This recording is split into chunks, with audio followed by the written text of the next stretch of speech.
ओळखले जाणारे छत्रपती शिवाजी महाराज यांच्याबद्दल मी प्रतीक राजे बोरकर वर्ग 6वा मी तुम्हाला 2 शब्द सांगणार, ते तुम्ही शांततेने ऐकाल अशी विनंती करतो व माझ्या भाषणाला मी सुरुवात करतो. 19 फेब्रुवारी 1630 रोजी शिवनेरी किल्ल्यावर शिवाजी महाराजांचा जन्म झाला. जणू कित्येक वर्षापासून अंधारलेल्या महाराष्ट्राच्या भूमीवर प्रकाशाची किरण पसरली. असा एक राजा भक्त रयतेसाठी जगला, असा एक योद्धा भक्त लोकहितेसाठी झटला, असा एक वीर पुत्र ज्याने स्वराज्याचा पाया रचला. वयाच्या 16व्या वर्षी शिवाजी महाराजांनी स्वराज्याची सूत्रे आपल्या हाती घेतली व स्वराज्याची घोडदौड सुरू केली. अत्यंत लहान वयात शिवाजी महाराजांनी धाडसात कार्य आपल्या हाती घेतलं. त्यांच्या कार्यामुळे त्यांना तानाजी मालुसरे, बाजीप्रभू देशपांडे, शिवा महाल यांसारखे अनेक सवंगड्याची साथही लाभली. एक होता शिवाजी, भीती नव्हती त्याला जगाची, चिंता नव्हती परिणामाची, कारण साथ होती भवानी मातेची, आई जिजाऊची.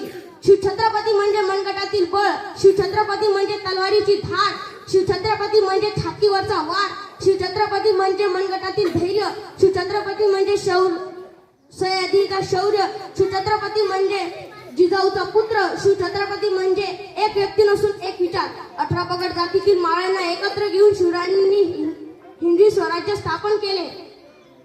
शिवराय सांगायला फार सोपे आहे, शिवराय सांगायला फार सोपं आहे, शिवराय ऐकायलाही फार सोपं आहे, शिवरायांचा जयघोष करायलाही फार सोपे आहे, परंतु शिवरायांनी अंगीकारणे फार अवघड आहे. आणि जो शिवरायांना अचानक आणेल तो या जगावर राज्य करेल एवढे मात्र नक्की.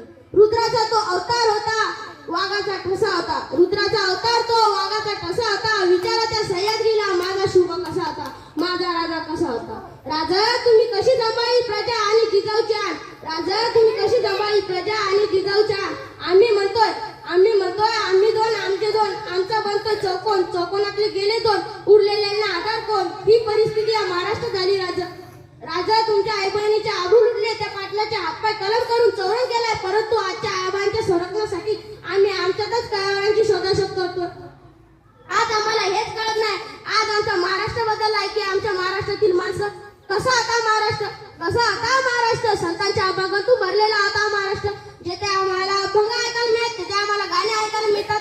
जेव्हा बघतीस तू माझ्याकडे मला अंधारच आल्यावर सारखं वाटतं, तुझ्यामुळे झाला माझी राजा आय नशिबाचा वडापाव. ही परिस्थिती या महाराष्ट्रात आली. राजा हातात धरली तलवार, छातीत भरले पोला, धन्य धन्य हा महाराष्ट्र, धन्य आपले महाराज. देव पेटवली